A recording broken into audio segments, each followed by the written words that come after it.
దక్షిణ భారతదేశపు వస్త్ర సంప్రదాయం అనగానే వెంటనే గుర్తొచ్చే పేరు కాంచీపురం కదా. ఈరోజు మన విశ్లేషణ అంతా కూడా ఈ తమిళనాడులోని కాంచీపురం ప్రాంతానికి చెందిన ప్యూర్ హ్యాండ్లూమ్ కంచిపట్టు చీరల గురించే. అవును. సాధారణంగా పట్టుచీరలు అనగానే ఒక విధమైన రాజసం, ఒక కళాత్మకత మన కళ్ల ముందు మెదులుతుంది. అసలు ఈ కంచిపట్టు చీరల వెనుక ఉన్న నిజమైన తయారీ నైపుణ్యమేమిటి, అలాగే ఒక నాణ్యమైన చీరను ఎలా గుర్తించాలి అనేవి ప్రధానంగా చూస్తాం. దానితో పాటు మార్కెట్లోని ఆ భారీ ధరల వ్యత్యాసాల వెనక ఉన్న వాస్తవాలు కూడా ఈరోజు మనం అర్థం చేసుకోబోతున్నాం. మనం పరిశీలిస్తున్న అంశాలు కేవలం డిజైన్ల గురించి మాత్రమే కాదు, ఒక చేనేత కార్మికుడి నైపుణ్యాన్ని, ఒక సంప్రదాయపు విలువను ఆధునిక టెక్నాలజీతో, అంటే ఈ ఆన్లైన్ ఆర్డర్స్ లాంటి వాటితో ఎలా అనుసంధానం చేస్తున్నారో వివరిస్తున్నాయి. ఈ చీరల తయారీ నైపుణ్యం అంటే ఆ క్రాఫ్ట్మెన్షిప్ మనం తరచూ వింటుంటాం గదా. ఈ కంచిపట్టు చీరలు దశాబ్దాల పాటు మన్నుతాయని, స్ట్రాంగ్గా ఉంటాయని. అసలు ఈ దృఢత్వం వెనుక ఉన్న ఆ ప్రత్యేకమైన వస్త్ర నిర్మాణమేమిటి? పవర్లూమ్స్పై తయారయ్యే సాధారణ చీరలకు దీనికి ఉన్న ఆ టెక్నికల్ డిఫరెన్స్ ఏంటి అంటారు? ఆ బలం కేవలం ఆ పట్టు దారంలోనే లేదు. ఓహో, కేవలం దారం కాదా? అవును, ఆ చీరను నేసే భౌతిక విధానంలో కూడా ఉంది. ఈ నిర్మాణాన్ని స్థానికంగా కోర్వై టెక్నిక్ అని పిలుస్తారు. కోర్వై, ఓకే. సాధారణంగా పవర్లూమ్లో ఒకే దారాన్ని పొడుగున నేసుకుంటూ వెళ్ళిపోతారు కదా. కానీ కంచిపట్టు చీరల నిర్మాణంలో అలా జరగదు. చీరలోని ప్రధాన భాగం ఒక రంగులో ఉంటే బార్డర్లు పూర్తిగా వేరొక రంగులో ఉంటాయి. రైట్ రైట్, మనం చూస్తుంటాం కాంట్రాస్ట్ బార్డర్స్ ఉంటాయి. ఎగ్జాక్ట్లీ. వీటిని ఒకేసారి నేయలేరు. కాబట్టి చీర మధ్యభాగాన్ని మరియు రెండు వైపులా ఉండే బార్డర్లను విడివిడిగా అల్లుతూ వస్తారు. ఆ తర్వాత వాటిని ఒకే మగ్గంపై అద్భుతమైన నైపుణ్యంతో ఒకదానితో ఒకటి ఇంటర్లాక్ చేస్తారు. వావ్, అంటే బార్డర్, చీర మధ్యభాగం ఇవన్నీ మగ్గం మీదే విడివిడిగా అల్లుతూ ముడివేసుకుంటూ వెళ్తారన్నమాట. కరెక్ట్. వినడానికే ఇది చాలా శ్రమతో కూడుకున్న పనిలా అనిపిస్తుంది. ఈ కోర్వై టెక్నిక్ ఉపయోగించి నేయడానికి మగ్గం వద్ద ఇద్దరు చేనేత కార్మికులు సమన్వయంతో పనిచేయాల్సుంటుంది. ఇద్దరు వ్యక్తులు ఒకే చీర కోసం? అవును. ఇక పల్లూ విషయానికొస్తే, అంటే ఆ కొంగు భాగాన్ని దాన్ని పెట్నీ అనే మరో పద్ధతిలో చీర శరీర భాగానికి జతచేస్తారు. ఓకే, పెట్నీ పద్ధతి. ముందే చెప్పుకున్నట్లుగా కంచీపట్టులో ఉపయోగించే మల్బరీ సిల్క్ సహజంగానే చాలా బలంగా ఉంటుంది. దానికి తోడు ఈ రెండు విభిన్నమైన దారాలను ఇంటర్లాక్ చేసి లాగి పట్టి నెయ్యడం వల్ల ఊహించని దృఢత్వం వస్తుంది. ఈ ఇంటర్లాకింగ్ గ్రిప్ వల్లే ఇవి దశాబ్దాలపాటు చెక్కుచెదరకుండా ఉంటాయి. ఒక కంచిపట్టు చీర అసలైనదా కాదా అని ఎలా తెలుసుకోవాలి? తాము వెచ్చించే ధరకు సరైన అథెంటిసిటీ వస్తుందని ఎలా నిర్ధారించుకోవాలి? ఈ అథెంటిసిటీ గురించి విశ్లేషిస్తే రెండు అత్యంత కీలకమైన అంశాలు తెరపైకొస్తాయి. మొదటిది సిల్క్ మార్క్ సర్టిఫికేషన్. ఈ మార్క్ అనేది మార్కెటింగ్ కోసం వాడే పదం కాదు. Silk mark organisation of India వారు పట్టు దారాలను రసాయనిక పరీక్షలకు గురిచేస్తారు. కెమికల్ టెస్టింగ్ చేస్తారా? అవును. అలా చేసి అది 100% వాస్తవమైన, స్వచ్ఛమైన మల్బరీ పట్టు అని నిర్ధారించిన తర్వాతే ఈ లేబుల్ ఇస్తారు. కాబట్టి సిల్క్ మార్క్ లేబులుంటే పట్టు స్వచ్ఛత గురించి ఎటువంటి సందేహం అవసరం లేదు. అంటే ఆ సర్టిఫికేషన్ ఉంటే అది ఖచ్చితంగా ప్యూర్ హ్యాండ్లూమ్, అలాగే ఒరిజినల్ సిల్క్ అని నిస్సందేహంగా నమ్మవచ్చు. ఎగ్జాక్ట్లీ. మోసాలను అరికట్టడానికి ఇదొక ప్రామాణికమైన పద్ధతి. మరి చీరలకుండే ఆ మెరుపు, ఆ బరువు గురించి ఇందాక మాట్లాడుకున్నాం కదా. జరీ విషయంలో కూడా ఎన్నో రకాల క్వాలిటీలుంటాయని విన్నాను. ఈ 1 గ్రామ్ గోల్డ్ జరీ అంటే వాస్తవానికి ఏమిటి?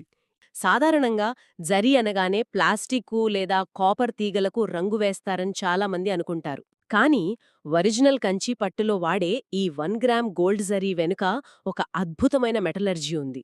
ఇందులో ముందుగా ఒక స్వచ్ఛమైన పట్టుదారాన్ని తీసుకుంటారు. ఓకే, బేస్లో పొట్టుదారం ఉంటుంది. కరెక్ట్. ఆ పట్టుదారం చుట్టూ అత్యంత సన్నటి వెండి తీగను అల్లుతారు. వెండి తీగన? నేను డైరెక్ట్గా గోల్డ్ అనుకున్నాను. అదే ఇక్కడి స్పెషాలిటీ.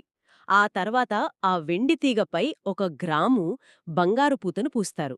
దీన్నే గోల్డ్ ఎలక్ట్రోప్లేటింగ్ అంటారు. వావ్! అంటే మనం చూస్తున్న ఆ మెరుపు కేవలం రంగు కాదు, అది నిజమైన వెండి మరియు బంగారం కలయిక. అవును. ఆ సిల్క్ కోర్ పైన వెండి, దానిపైన బంగారం అన్నమాట. ఆ సిల్క్ మార్క్ సర్టిఫికేషన్ ఉన్న స్వచ్ఛమైన మల్బెరీ పట్టు, దానికి తోడు ఈ వెండి మరియు బంగారంతో కూడిన జెరీ వీవింగ్. ఈ రెండు అంశాల కలయిక వల్లే ఒక సాధారణ వస్త్రం కాస్త ఒక అత్యంత విలువైన కంచి పట్టు చీరగా మారుతుంది. అందుకే ఆ చీరలు అంత రిచ్గా కనిపిస్తాయి. మరియు ఆ బరువు కూడా ఈ మెటల్స్ వల్లనే వస్తుందన్నమాట. నిజమే. ఈ రెండు విషయాలు ఆ చీర యొక్క అసలైన విలువను నిర్ధారిస్తాయి. అందుకే ఇవి కాలక్రమేణా తమ విలువను కోల్పోవు. క్వాలిటీ గురించి, తయారీలోని ఇంజనీరింగ్ గురించి మనం మాట్లాడుకున్నాం. కానీ ధరల దగ్గరకొచ్చేసరికి ఒకే క్వాలిటీ ఉన్న, ఒకే రకమైన pure handloom silk mark certified చీరలకు మార్కెట్లో ఎందుకు అంత పెద్ద ధరల వ్యత్యాసం ఉంటుంది? రీటైల్ షోరూంలలో రెట్టింపు లేదా అంతకంటే ఎక్కువ ధర. ఒక ప్యూర్ కంచిపట్టు చీర, అది 1 గ్రామ్ గోల్డ్ జరీ మరియు సిల్క్ మార్క్ ఉన్నది 16,000కే వస్తుందా? అవును. ఇది తయారీ ఖర్చు, మెటీరియల్ ఖర్చు మరియు వీవర్ యొక్క కూలి మాత్రమే కలిగిన హోల్సేల్ ధర.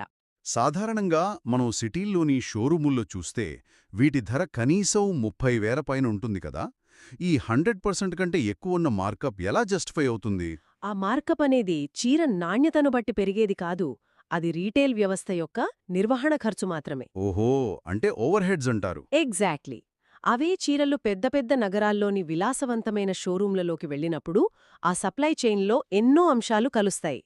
ఆ షోరూం ఉండే కమర్షియల్ స్థలం అద్దె, ఏసీ, ఆకర్షణీయమైన లైటింగ్, సేల్స్ సిబ్బంది జీతాలు, భారీ అడ్వర్టైజింగ్ ఖర్చులు ఉంటాయి. అవును, ఇవన్నీ చాలా ఎక్స్పెన్సివ్ గదా. దీనికి తోడు డెడ్ స్టాక్ నిర్వహణ మరియు మధ్యవర్తుల మార్జిన్లు కూడా ఉంటాయి. ఇవన్నీ కూడా ఆ చీర అసలు ధరపైన మోపబడతాయి. అందుకే మగ్గం దగ్గర 16,000 విలువ చేసే చీర కస్టమర్ చేతికి వచ్చేసరికి 30,000 రూపాయల నుండి ఇంకా అంతకంటే ఎక్కువ ధరకు చేరుకుంటుంది. అంటే మనం అదనంగా చెల్లిస్తున్న ఆ 14,000-15,000 రూపాయలు కేవలం ఆ షాపింగ్ అనుభూతికి, బ్రాండింగ్ కోసమే తప్ప వస్త్రం నాణ్యత కోసం కాదన్నమాట. 100% నిజం. అయితే ఈ 16,000 బేస్లైన్ బడ్జెట్లో ఎలాంటి మోడల్స్ అందుబాటులో ఉంటాయి? కేవలం ఒకే రకమైన మోడల్కు పరిమితం కాకుండా ఎన్నో అద్భుతమైన రకాలు ఆ బడ్జెట్లో అందుబాటులో ఉంటాయి. లైక్ ఎలాంటి మోడల్స్?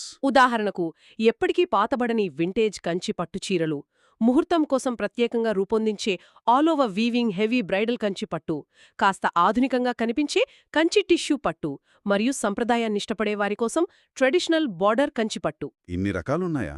అవును. వీరు కేవలం పాత డిజైన్లనే కాకుండా ఆధునిక అభిరుచులకు తగ్గట్టుగా డిజైన్లను ఎప్పటికప్పుడు మారుస్తున్నారు. మరి ఈ బోర్డర్ల గురించి మనం ఇందాక కోర్వై టెక్నిక్ అని మాట్లాడుకున్నాం కదా.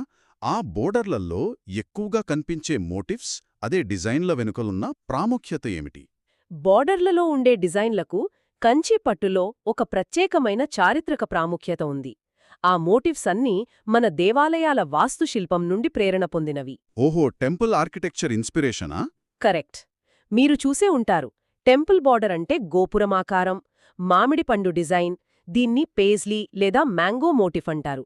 అలాగే అన్నం పక్షి అంటే పౌరాణిక హంస డిజైన్. అవును, ఇవి చాలా రెగ్యులర్గా చూస్తుంటాం. వాటితో పాటు ఫ్లోరల్ వీవింగ్ బార్డర్ మరియు రుద్రాక్ష మోటివ్స్. ఇవన్నీ కూడా భారతీయ సంస్కృతికి అద్దం పడతాయి. అందుకే పెళ్లిళ్ళు, బ్రైడల్ వేడుకలు, శుభకార్యాలు మరియు దేవాలయ కార్యక్రమాలకు ఇవి ఎప్పటికీ సరైన ఎంపికగా నిలుస్తాయి. ఇంత హెవీగా 1 గ్రామ్ గోల్డ్ జరీతో మరియు టెంపుల్ మోటివ్స్తో ఉండే ఈ చీరలు కట్టుకోవడానికి అసలు కంఫర్టబుల్గా ఉంటాయా? స్వచ్ఛమైన మల్బరీ పట్టు అనేది సహజమైన ఫైబర్. న్యాచురల్ ఫైబర్ కదా. అవును. సింథటిక్ లేదా పాలిస్టర్ మిక్స్ చేసిన పట్టులో గాలి ఆడదు కాబట్టి ఉక్కపోతగా అనిపిస్తుంది.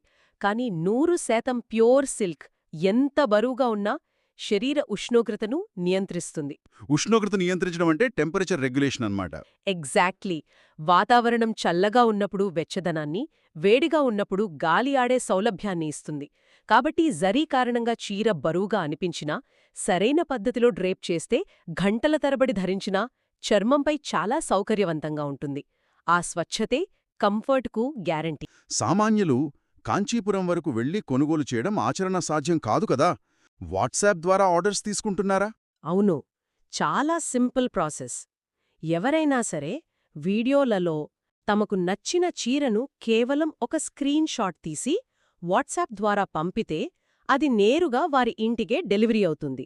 మనకోసమే ప్రత్యేకంగా మగ్గంపై ఒక చీర తయారవుతుందంటే ఆ అనుభూతే వేరు కదా. నిజమే, ఇది భలేగా ఉందే. దానికి కొంత సమయం పడుతుంది, కానీ కావాల్సిందే దొరుకుతుంది. ఒకవేళ అంత సమయం వేచి ఉండలేని వారికి వెంటనే అందుబాటులో ఉన్న వేరే ఆప్షన్స్ కూడా చూపిస్తారు. ఇది నిజంగా వినియోగదారులకిచ్చే గొప్ప ప్రాధాన్యత. మనకోసం ప్రత్యేకంగా నేయించడం అనేది చాలా పర్సనలైజ్డ్ ఎక్స్పీరియన్స్.